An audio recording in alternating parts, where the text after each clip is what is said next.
Thank you so very much for staying with us on the program this morning. Let's get the discussions on the road as quickly as we can. I'm joined by someone I'd love to refer to as not just a veteran journalist, but someone who is brilliantly a public affairs commentator. Tony Abolo, thank you for coming on the program. Thank you very much. Let's begin with our first conversation this morning. Just yesterday at the BBC conference on fake news, respected Nobel laureates, Professor Wole Soyinka, said if we don't do something quickly about fake news, that is going to break us. It has serious implications, and of course it should be treated as a crime. But up until this point, so many persons still don't understand what it means when you talk about fake news. All they know is just Facebook and Twitter, and anything that comes up on any of these platforms is news. But what makes news fake? What makes news fake is perhaps when the authority behind that news, or what makes it credible, is missing. Those factors of authenticity, verifiable, you can credit it to a source and say that this is a man who originated the news and what happened is factual, then you may decide that this news is fake. But sometimes there is what, even in, for example, in public relations, you call a pseudo event. I can create an event that looks it, and it isn't, but I can create that kind of event. So in a way, that's another level of fake news. But you want to create an image that you want people to believe in, and therefore I create that impression in you that what I'm trying to do is the very, very fact of the matter. So that's another level. So these are what we may consider as fake news. But then again, it goes against the normal journalistic grains. When we now say, okay, before you take a news item and put it either on radio, television, newspapers, and now on the internet, you must check that it did happen. And now, given this technological challenge we have, where news can be originated by non-professional journalists, in which we're talking about citizen journalism, in which means anybody. Today you talk about I report. Right. I just see an event, I click, I flash it because I think maybe it is exciting to the people, and so I now send it out. And did it really happen? Was it exactly what it is? It's like when you go, some of these people, you know, people post stories that maybe there was a time they were talking about headsmen, and they said they killed people along a certain highway. And it may not have happened, it might have happened somewhere else. It could have happened in another country. But perhaps I want to highlight the incidence of the threat of headsmen. Therefore, I now post this to excite people and get them thinking. So all these all aggregate into when we now describe, or what we describe as fake news. But some persons have also said there's a political angle to the so-called fake news element, where, for instance, even politicians themselves take what you want to call undue advantage, as it were, of fake news to push propaganda. Isn't there politics around it as well? Yes. At that point, when you look at fake news from that angle, right, fake news can be originated by ordinary people. And the government itself can generate what is false, patently false. And we can point to too many examples. After all, government comes and tells you, oh, we've done this and this is going to create this amongst the people. And then you want to ask yourself, first, will it create that even impact that they're trying to accredit to that event or to whatever is the action they have taken? And then you now discover that maybe that is just fake and they want to drive it for their own end. So politically, it's motivated to generate goodwill towards them, but it shouldn't be. And we have to be careful about even the word propaganda. Remember that propaganda was more used from the Second World War, and Joseph Goebbels, who was the one handling the messaging. So let's put it in a very correct way, sending out messages on behalf of Adolf Hitler, trying to boost the morale of the troop, and then to create the impression that Germans were and the Nazis were on the victory side. And therefore, they sent more things out which were not true. It happened even during the Nigerian Civil War, when there was the news coming out from Okokondem, who was the one who was the main voice, and I think Uchechukwu Merije was also part of the voicing from Radio Biafra, in which you got the impression that they were victorious, whereas it wasn't the case. And we're happening to see that now, even with the situation in the Northeast, when we, after all, Nigerian journalists are very timid. They don't to use the language that we ought to use in media, which is that you must be with the troops.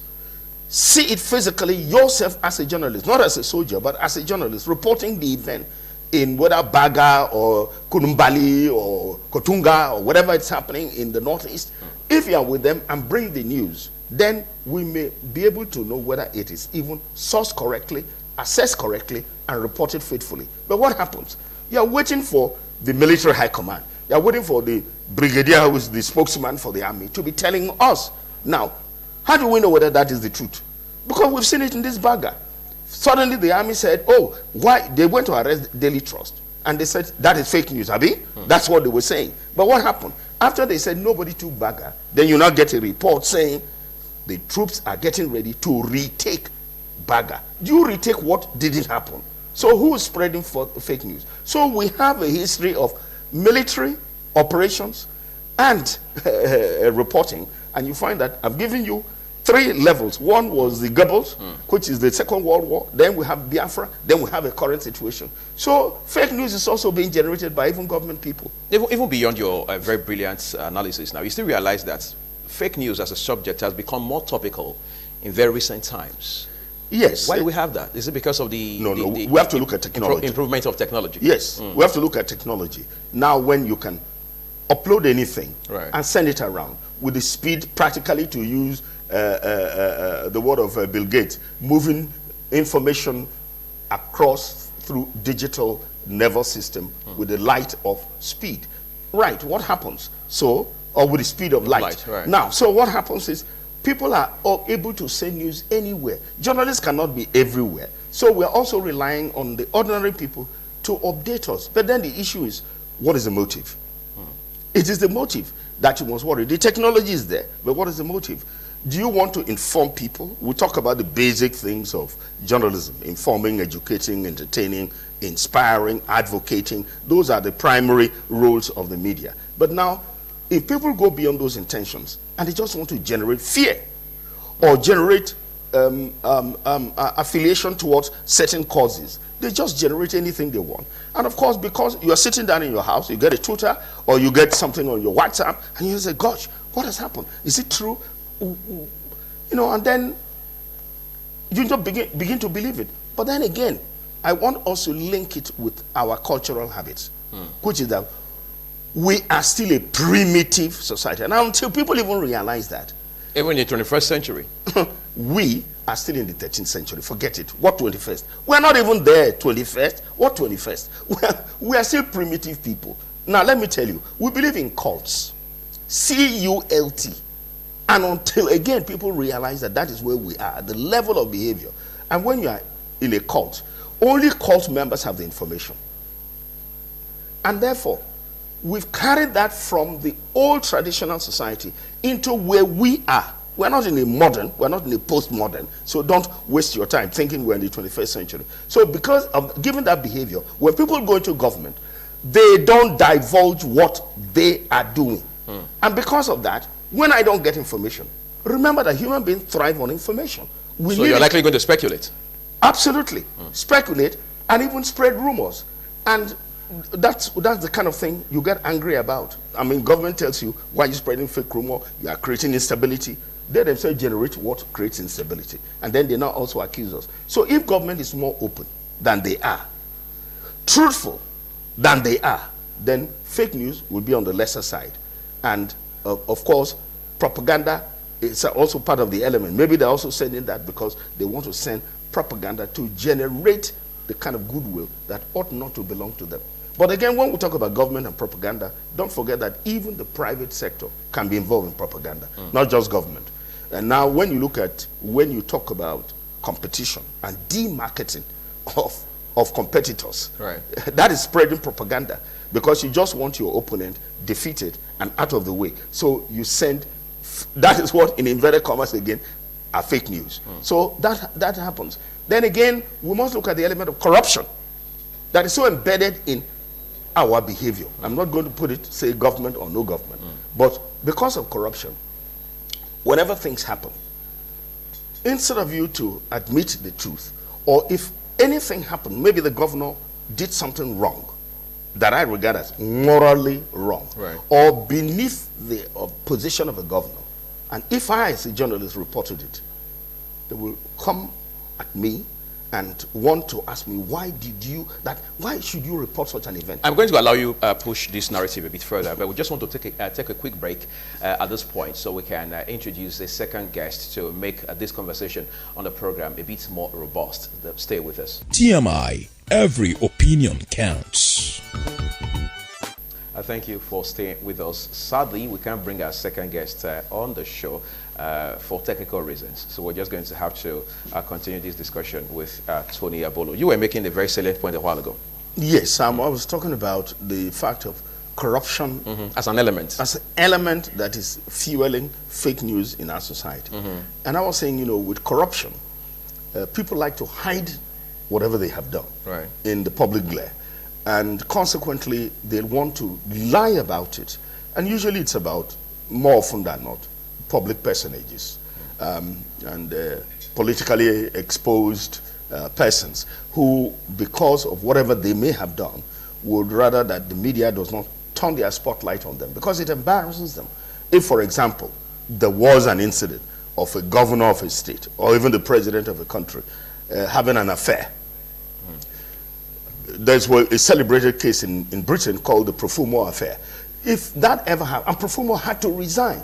But in Nigeria, if you ever had to report that, somebody would tell you that, I mean, you shouldn't embarrass somebody in government. But we're looking at other decent behavior.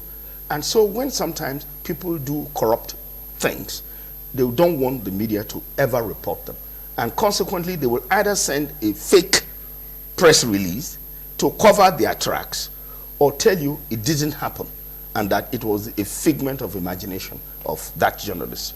So these are the things that help to build the fake news industry. But then again, it's an industry. Oh, it's an industry on its own. It's becoming a phenomenon. But let's also know who drove it more at the global level. Trump.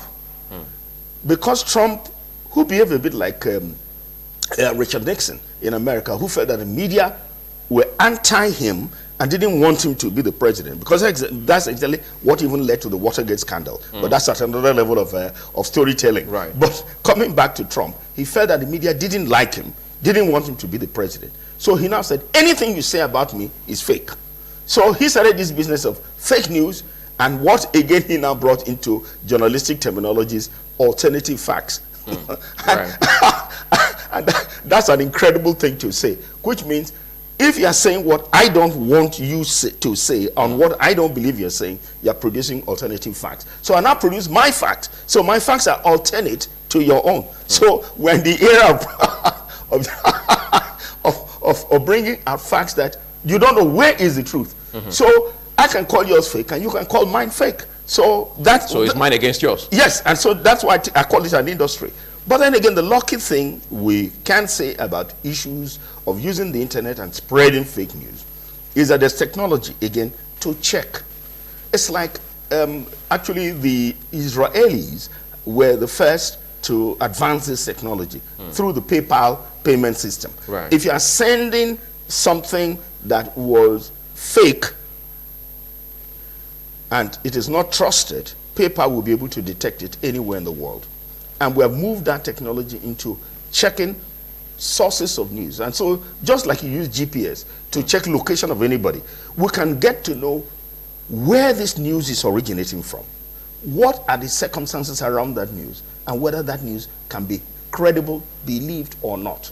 So that is why usually people, again, out of trusting the traditional media, would rather wait and see, if I see it in the newspaper, I may have seen it online, but if I see it in the newspapers or I heard it on radio and television, then I can believe in it. Although there is another element where, again, when you're looking at credibility, because of too much censorship and the ill-mannered behavior of our governments, who tend to breathe down on the media when the media even want to throw out what they regard as an opinion, which they're entitled to. And I want to believe that they're offering that opinion with the best of intentions, not necessarily to bring down the government. And they want to say something that they believe will better the society. You know, we have people not wanting the truth to come out. Away from our country, you realize that the chief executives from Facebook and Twitter, for example, have been invited by the Congress time and again. Yeah, to come defend because their of that activities. analytical issue. Exactly. Yes, I know. I remember. And then it reminds you of the fact that the internet, as it were, is not regulated as opposed to the conventional traditional media. Yeah. Exactly. So how do we marry both now? How do we begin to find a way to as it were, build an edge around the internet in such a way that we can check excesses of people who put up fake stories? I don't know. Is that ever possible? No, it's not possible. I mean, it's like checking human behavior. Right. Just like even God gave us free will. And we do what we like. If God, who owns all, can allow us free will, who are we now to begin to regulate? You know, because there was a time, the National Assembly, this 8th Assembly, and even Lai Mohammed keeps talking about fake news, fake news, fake news. And people say lie is, the name is synonymous with lying. Whether that is true or not, whether that's fake or not, that's another element. But now you see, we cannot legislate and get it right. So it is better to also see how do we advocate for honesty and integrity, and how does the media stay faithful so that whatever they say is credible. The issue of people being influenced by money or influenced by big man behavior, or even government trying to breathe down the necks of journalists or the media people should be avoided. If that happens, then you can now see that whatever we bring out, there is veracity. And when that happens, people can believe. So we must be given the latitude to exercise our rights and professional behavior within the journalistic industry, so that whatever we try to investigate should ever be true. And that's also, just by kicking it up, we now begin to talk seriously about investigative journalism. That's missing. Is that effective in this country? Because that in itself is an entirely different conversation. Absolutely, absolutely. And the issue is this. After Delegewa was murdered, and of course we've not even put our fingers, who done it, why, how, we've not quite placed our fingers on it. So that is lost in the mysteries of Nigerian murders. But the thing is, after the Delegewas incident, journalists have become more circumspect about trying to be brave to attack government. Because the behavior of Nigerian government is so influenced by, remember I used the word cult. Then secondly, there is this military behavior that is persisting, and it's gotten worse in this particular regime, where we cannot but say that this is military behavior and has nothing to do with democracy. So consequently, you find that if you want to investigate a fact, the government does not even allow you to get the facts of the matter. Look at even all the safeguards they made when we passed the Freedom of Information Act. They said you must present the reason why. The court must also approve the fact that you want this thing. And of course, there are a number of days. But there are things that Is that standard practice? No, that's what the law says. Okay. But even if you ask SERAP, for example, which is an NGO that is driving for civil rights action, whenever they even write, Falan has even written to NNPC about revenues, nobody tells you anything. So government is forever secretive. And why should they be secretive? And I mean, the very strength of this country is NNPC, the oil and gas industry. Right. And when you don't tell us what we are getting and how you're disbursing it, look at the issue of, is it $25 billion contract? It's shrouded. Nobody knows who approved and for what, did it or did it not. Till today, nobody knows. So we are saying that journalists must also begin to get action into investigative journalism because it is part of our practice. And if it happens, that will become like a counter point towards fake news. But when you don't investigate, all sorts of things are up in the air. All sorts of things. And look at where we are going. We're going towards next month is election. Look at what people generate pictures that about rallies, whether they happen or didn't happen, things that may not have happened even at political rallies. People are generating into online, and so people have a tendency to believe in it. But then, if the media were given the freedom to act, I'm sure it will be better for society. And I don't know why the Nigerians don't believe that openness is better. And there's one of the civil rights action that is going on. It's called open government and open society. Right. And when there's more openness, it's better for everybody. You see, you remove instability, you remove aggression, you remove violence, because I know that you are acting in my best interest. And I don't need to suspect the government for doing anything. But people go into government poor, and they come out properly soaked. Much richer. That's an understatement. Good thing is you are not just a journalist. I mean, you are one with so much of a background in the profession. There are insinuations that those who are practitioners in this industry have been substantially compromised. Do you share any part of that sentiment? All we can say, sadly, is that owners, and when I even teach media studies, it's one of those things I emphasize. There must be a business model to run the media. Media is very expensive. Very, very expensive. And sometimes people don't even realize. Is it lucrative in this part of the world? Lucrative? I don't know. Do I own one? So I can't exactly say. I mean, you've been there. I know. I know, using the word lucrative, that's a different terminology to define. It can pay its way. Right.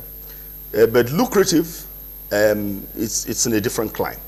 But definitely, it's possible for it to pay its way. And that's why I talk about a business model.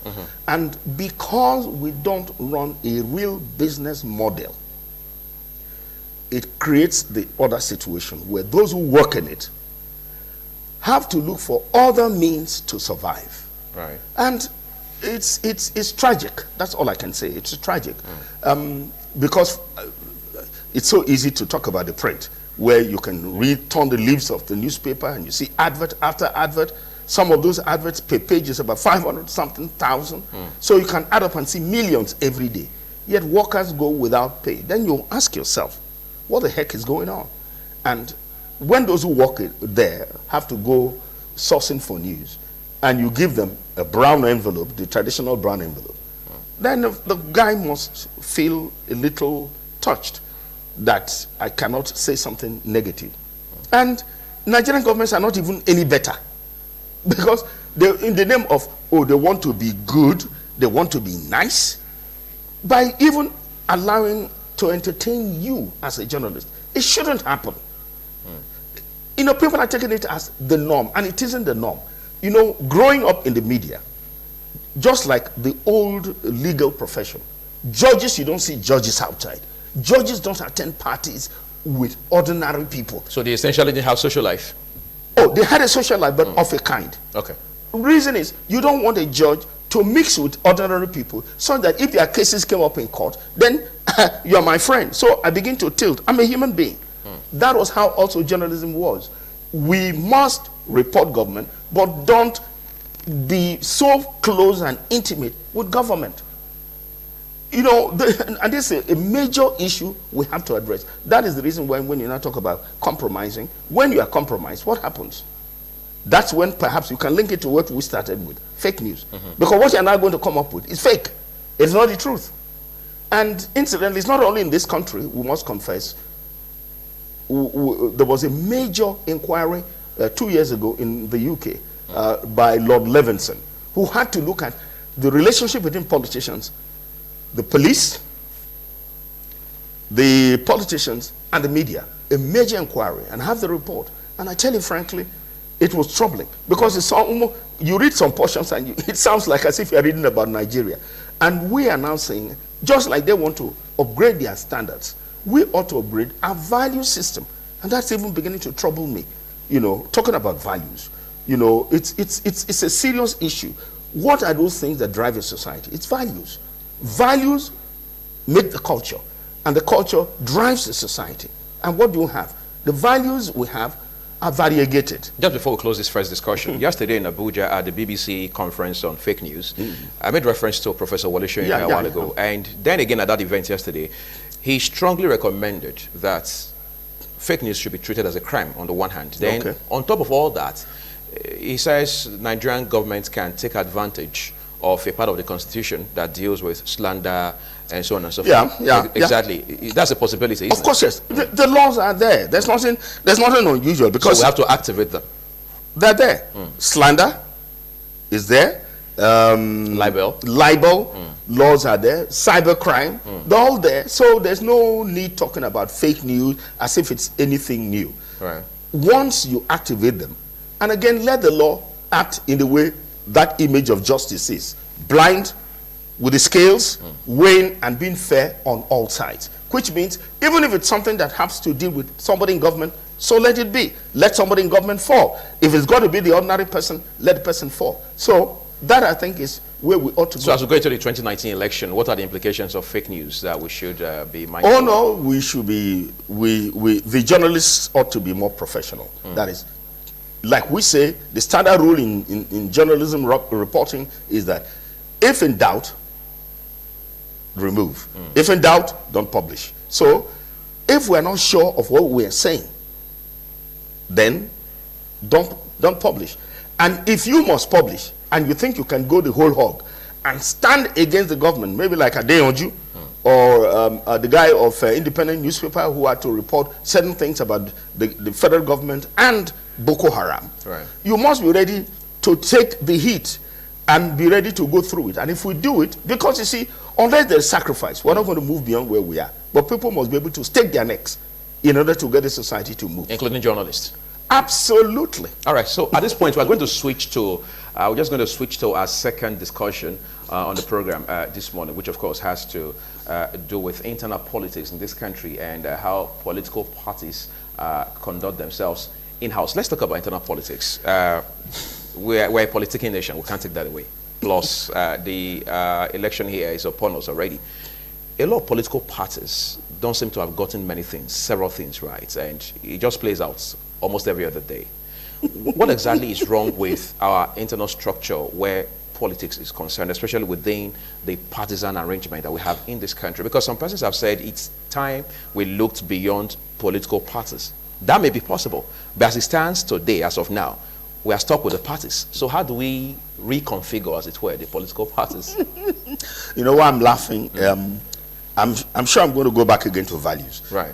But for a start, I may not even put it directly the way you put it about political parties. It's like saying, who makes up the political parties? It's you and I, who just want to be political active persons. Otherwise, every human being is a political animal. Therefore, those who get themselves more active in it are those who you may call politicians. Now, you have to look at the behavior and of our organizational capacity. One of the things we still haven't realized is that political organization is one of the highest levels of human organizational management. And when you want to manage persons, you have to manage their thought processes and manage their desires, manage their goals, and manage their ambitions. I've given you a whole list now. But what do you have who are those managing the parties? The people who are thoroughly incompetent, to say the least. Yeah, they have crowds, so how do they fool that? No, incompetency. Because you see, we are having too much agitation. Look at what happened to APC, for example, all over the country. Just for them just to select whoever they wanted. They were also fake results of primaries, and they were all arguing up and down. Look at what has happened in Ogun. Some of them were rescheduled. That's it, Ogun, Imo. back and front. So it is a matter of incompetency on the part of those who they finally put as leaders. And therefore we must look at first the subject matter of who becomes the political leader of a party. Not just any ambition, but does he have the capacity to lead? Let's go back to our culture. There are societies that look very keenly on how you get someone to become a king. Some societies have already decided that to become a king, it must be by primogeniture. Right. Like you have, say, in Benin society. Fine. So you don't wake up and begin to think, I want to be an Oba of Benin. It just doesn't happen. Right? So the society has decided that many years ago. So we ought to have that kind of stability inside our political management. Then we now begin to get it right. So it's competency that is needed at that level. So what does it take to become a competent chairman of a party? To create stability. Then again, one of the things I've begun to look and worry myself over what you're now even raising, and that is to look at how do we manage human ambition? Because part of it is just anybody can have an ambition. I want to be a governor, I want to be a senator, I want to be this. Everybody says, yes, you are free to aspire. But then you must have a rule guiding people. It's like when the Yoruba people had to go through all these crises. Then Max Weber, who has been touted globally as the motivator and the originator of bureaucracy, is somebody we now say, can we also tell ourselves, how do we manage human ambition?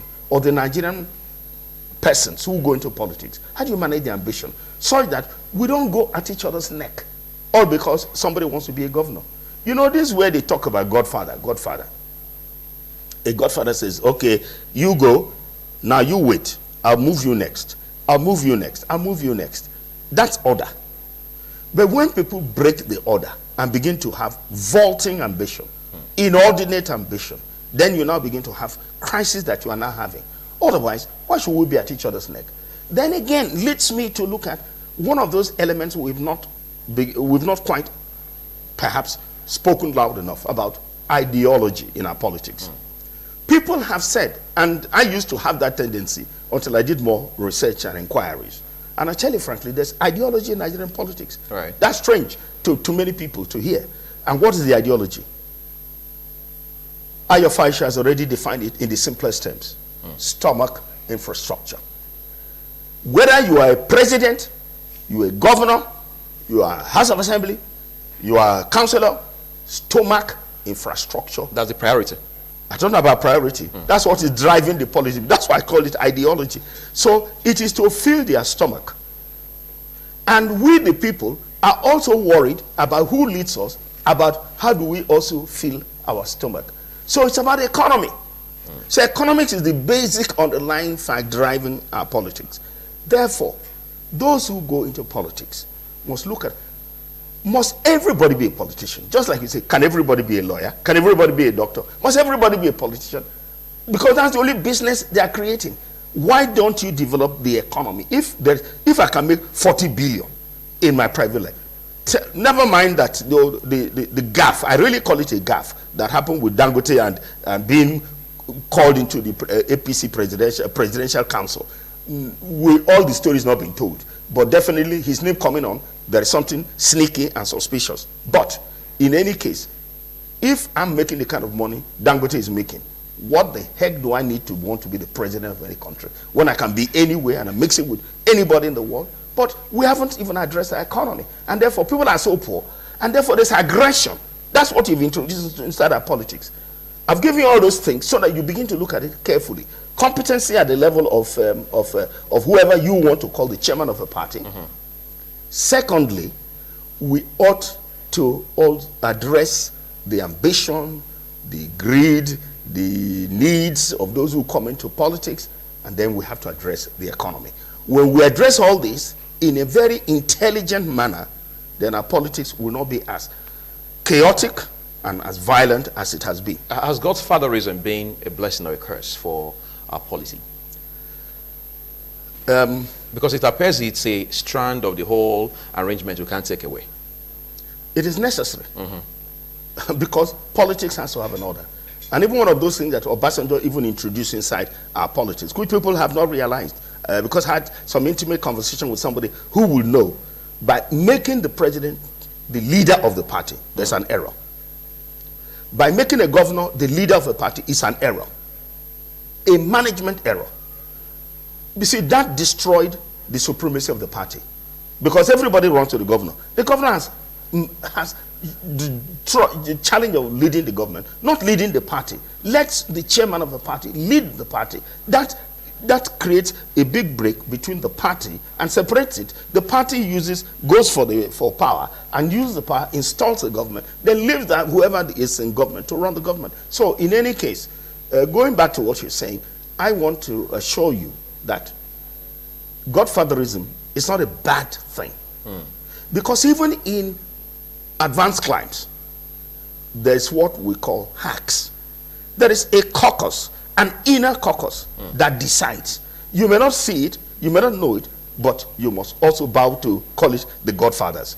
Because I remember I started with saying that politics is one of the highest level of human organizations. Right. You have to organize it. How do you organize whatever it is? For example, now APC say they have 40 million or 4 million in the social state, 10 million.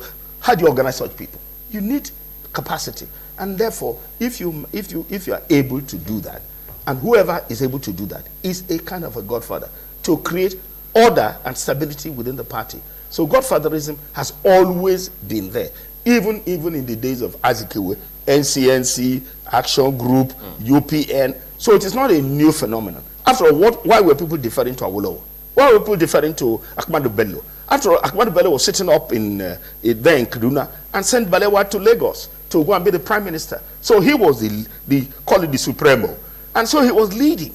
So you need that kind of person. And it was always there. But remember that too many things went wrong with the military incursion in our politics. And so you have a new interpretation of being a godfather. So when you say it's a blessing, it's a needed position, but it ought not to function the way it is functioning now. Let's talk about proliferation of political parties. Now we have them in dozens. Dozens? That's an understatement. There's 91 presidential candidates. Yes. So obviously they are in dozens already. And then we understand that for whatever it's worth, it's freedom of association. And of course, everybody has the right to associate as long as it's within the ambit of the law. But what implications does that have for us, looking at the peculiarity of our own political space? It's driven by our sad, persistent way of looking at our lives through the prism of ethnicity and religion. And until that goes away, you don't get patriotic, you don't get nationalistic, you don't get more encompassing. That's what is holding us. So if I'm in a party and this is my ethnic group, I don't believe that would give me fairness. So I would rather join a party that has somebody whom I can associate with. Because like those who have studied African societies deeply, the guy now late, Professor Ali Mazrui, we are ethnically inclined in our behavior. So because of that, you keep having this proliferation. So you only solve that problem by having a human being who thinks Nigeria and thinks to be a father figure. When you can have a father figure and gather all of us, then you can accommodate different groups, different behavior, different needs, and so on. Now, when that happens, we may not have 91 different political parties. People will be willing to associate, and they look at other values that are ennobling, because the kind of values we have are ethnically based. I mean, if a party is coming from the north, you look at it that, oh, it will have certain values and ascriptions, different from what may come from the west, different from what will come to the east. Because you may ask yourself, why has ABGA not become a national party? And can it ever become a national party? It's grounded on this. That's why you now have ABGA presidential candidate. He may not definitely win, but is there called ABGA presidential candidate? So what does that mean? So if we were more accommodating in our behavior, because it's resident in our behavior, and until you address it, you will keep having multiplicity of political parties. I don't know whom you're going to blame, but it has to come from somebody who goes to the center and looks at Nigeria. We haven't had that. We're just having people who arrive, and Tunde Bakare has even done this analysis sometime, you know, we arrive at the center from our ethnic base, and when we get there, what's the behavior? We behave ethnically. So we want to say, okay, fine, let's do what the Americans do. You know, the Americans have what they call the melting pot theory. Right. You can come as Nigerian, American, Hungarian, American, Bulgarian, American, but once you come, there's a hyphen. You must come into the American melting pot and behave like an American. But what happens? When we move in, that's when we remember our ethnic backgrounds, our friends from that side, or wherever we come from, the man who has the same faith with me. No. When we come to the center, we should not think it. What makes, to use the word, never mind that it's one of the parties are using that language, what makes Nigeria a great country? What makes Nigeria a great country? Because we're just on the ground. We're not just rising. It's a bit troubling. 58 years, we're not even we're just like an earth. We're just rolling on the ground. How about commentators who say we should wait a bit longer after it took America over 200 years to get to where they are today? No, people can say that, but that's an ignorant statement and unfortunate, because you don't need to repeat, or how do they say it? You don't reinvent the wheel. Right. So the fact that America took 200 years, are you waiting for that to have this TV station? Then we should be using thread and bangolo to begin to talk to each other now, because that's the level where we are. No, you look at the best of examples globally. Look at, for example, Dubai, UAR. What are they doing? They said they want the very best that the world has made.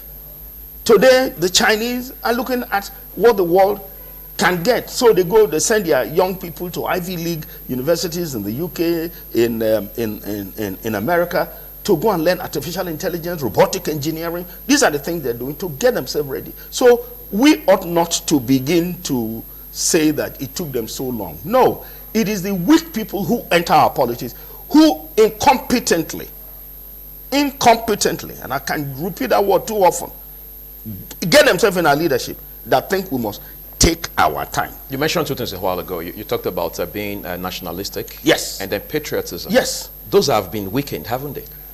Extremely. By the behavior of those who lead. Because they don't seem to understand the capacity and the potentials of Nigeria. I never even appreciated Nigeria until I had the privilege of being in the United States. Then you can see that Nigeria had some similarities with America. Pristine nation, forward nation. We were kind of number one in Africa, and we now say we are number one in terms of numerical strength within the black race, and we ought to say to ourselves, gosh, let's pull all black people, because everybody's waiting. Everybody is waiting. I had the privilege also of talking to a South African parliamentarian way back in 1980-81.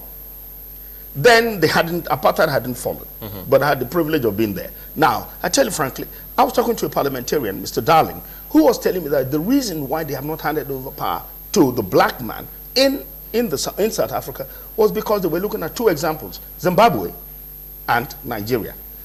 Zimbabwe, they wanted to see whether it could be a multiracial and can succeed. Nigeria was all black, but too many coups. So, Nigeria has never shown good example.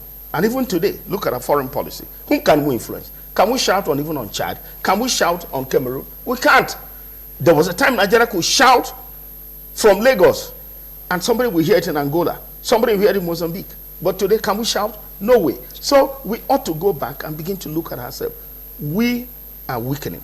And therefore, we must begin to look at what makes Nigeria. You see, that's about the value. What is the picture? What is the big picture? Are those who are in leadership in the big picture? No. Everybody just goes there. How can I get something for myself and for my group? No. Until you now say, look, the focus of development is about one single individual.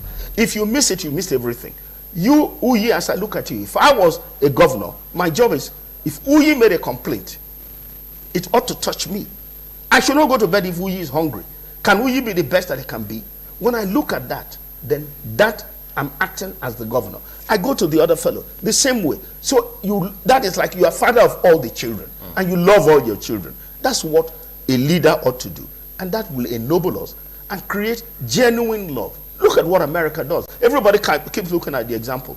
If one single American got lost somewhere, Taiwan or wherever, America will put all their machinery in place. It doesn't matter what it costs to save one American.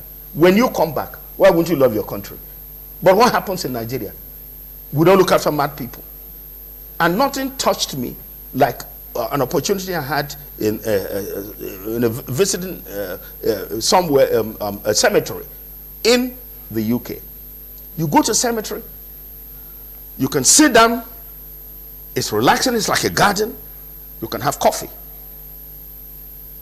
That means an unborn child, a born child, a grown-up child, a growing adult, your old age, dead, they look after you. Here, we look after nobody. I just wish that was the attitude of those who lead us. If you go to Ekiti State now, as it stands right now, you went to a cemetery. No, of course I didn't go to a cemetery. But quite frankly, you go to Ekiti State now, you have parallel campaign organizations for Alhaji Atiku Abubakar. Yeah. You have one by Senator Lujimi, the other one by immediate past governor Ayodele Fayose. Okay. That's for the PDP. Within the PDP, then you come to the APC. Governors are still pitted against the national chairman. Governors are still pitted against certain key individuals within the party on account of the primaries that are held last year. These are conflicts within the two major political parties in this country. Incidentally, too, we're heading into the general election. What exactly are we dealing with? Oh, what we're dealing with? How do we put it? Or how do I put it? There's always a consequence for every action. Mm-hmm. So let's wait out the election and wait out what the voters will do. Although whether that is going to be indicative, I don't know, because elections are manipulated in this part of the world, so we don't know. But by and large, they can do what they do, but you can also gauge the feelings of the people. But on a fair assessment, if that happens, of course it will affect the fortunes of that party. So you can see what will happen to PDP Ekiti. I mean, you can jolly well say, as at now, that the war is lost. If you have three parallel organizations working for PDP, whatever it is, I don't know. And people should subsume even. Remember, I talked about in politics managing human ambition, because somebody thinks if he wins, I will become ambassador or I'll become a minister. They're looking at themselves. They're not looking at. Is it about the party? It's not about the party. It's about themselves. Back again to ideology, stomach infrastructure. That's what they're all driving for. Luckily, or incidentally, that's Ekiti again, and stomach infrastructure. What do you say to people who believe, quite frankly, that independent candidacy will be the answer to the question? Yes, is that feasible? Oh, why not? Mm-hmm. Oh, why not? It's only that those who are in politics now, again, given what I have interpreted as the current ideological bent of our politics, they will rather scuttle the wish of the average Nigerian. Because when you have independent candidacy, that will ensure that the money politics drops. You don't have to buy anybody. Your character, your goodwill, whatever you've imputed into your community will catapult you into a position. But what happens now is you must be beholden to a group of people who make you who you want to be. Incidentally, that's where we're going to leave this discussion on the program this morning. I've been talking with a veteran journalist and a public affairs commentator, Tony Abolo, who has done justice to the two discussions we've had on the program this morning. Thank you so very much for coming. Thanks. We appreciate it. We're going to take a quick break at this point. We're back shortly. Do stay with us.